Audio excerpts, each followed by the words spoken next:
पण त्यावेळेच्या लोकांनी देशाच्या राष्ट्रपतींना डॉक्टर राजेंद्र प्रसादांना बोलवलं आणि ती केवळ सोमनाथची प्रतिष्ठापना नव्हती तर देशाच्या अस्मितेची प्राण प्रतिष्ठा होती। तशीच याही वेळेला ही प्राण प्रतिष्ठा देशाच्या अस्मितेची आहे म्हणून राष्ट्रपतींना बोलवावं ही आमची जाहीर मागणी आहे। मग कोणीतरी सांगितलं की त्यांना सुद्धा बोलवले आणि त्यांना सुद्धा बोलवले, ठीक आहे, असं गर्दीमध्ये त्यांना बोलवलं तर त्याला काही अर्थ नाहीये।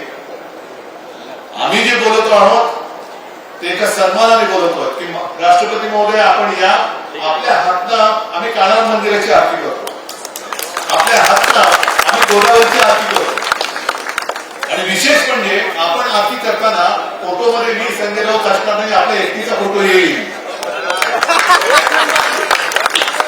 आता मला आशा अशी आहे की प्रभू रामचंद्राची प्राण प्रतिष्ठापना करताना साहजिकच आहे बाजूला सीतामाई पण असणार, असायलाच पाहिजे, पण निदान ती प्राण प्रतिष्ठापना करताना रामाच्या मूर्तीचा तरी फोटो येईल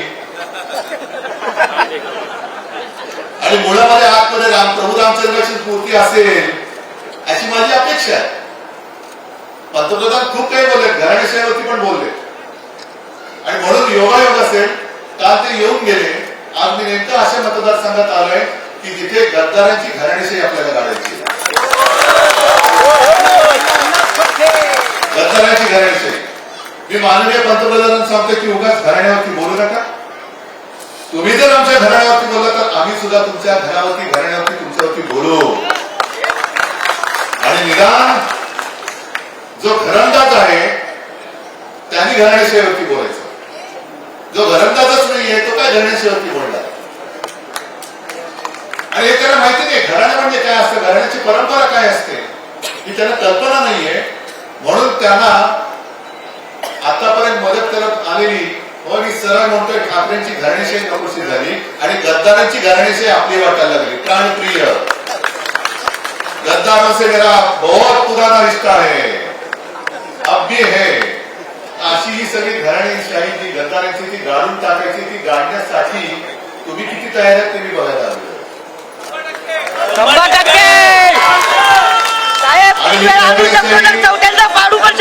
गद्दारी नाही तर विधानसभेत सुद्धा लढावी लागेल। महापालिका कधी होतील धावत आहेत। आता बाकीचं भाषण मी इकडे काही करणार नाही कारण बोलण्यासारखं खूप आहे। 23 जानेवारीला मी बोलणार आहे नाशिकला, आपल्यापैकी त्यातनं बरेच लोक येतील मला माहिती आहे, पण तूर्त आज जरा मला बरं वाटलं की ज्याला असं वाटत होतं की कल्याण लोकसभा मतदारसंघ म्हणजे आपली बाप की जायदाद आहे,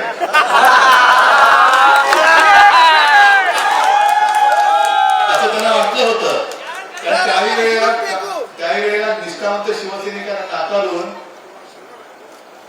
यांच्या घराण्याशाहीला मी उमेदवारी दिली होती, चूक माझी आहे, पण मी केलेली चूक तुम्ही सुधारायची आहे आणि यावेळेला मी पण ती सुधारणार आहे। म्हणून मी तुम्हाला सगळ्यांना धन्यवाद देतो। राष्ट्रवादीचे सुद्धा नेते जे आहेत, तुमचं ऑफिस इकडेच आहे, आपण बरं आहे, ऑफिस सुद्धा सोबत आहे, काँग्रेस सुद्धा सोबत आहे, सगळेच सोबत आहे, आरपीआय पण आहे, वंचित आहेत, सगळेच आहेत, जे जे देशभक्त आहेत ते सगळे माझ्यासोबत आहेत, म्हणून तुम्हाला मी खूप खूप शुभेच्छा देतो। आता उद्या संक्रांत आहे, संक्रांतीला काय म्हणतो आपण, तिळगुळ घ्या।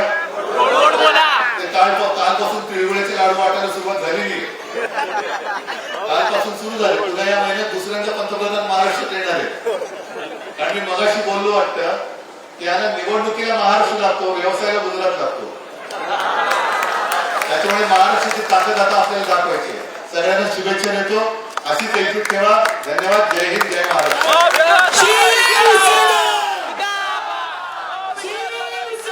कल्याणमध्ये उद्धव ठाकरे हे बोलत होते, घराणेशाहीवरती मोदींनी बोलायला नको असं त्यांनी यावेळेस सांगितलेलं आहे आणि आता मी ज्या ठिकाणी आलेलो आहे तिथे गद्दारांची घराणेशाही असल्याचंही त्यांनी म्हटलेलं आहे। गद्दारांची घराणेशाही मात्र गाडणार असं देखील उद्धव ठाकरे यांनी यावेळेस म्हटलेलं आहे। तर काल पंतप्रधान नरेंद्र मोदी यांनी टीका केलेली होती आणि त्या टीकेला आता उत्तर यावेळेस उद्धव ठाकरे यांनी दिलेलं आहे आणि बाकी मी 23 तारखेला नाशिकमध्ये बोलणार असं देखील त्यांनी स्पष्ट केलं।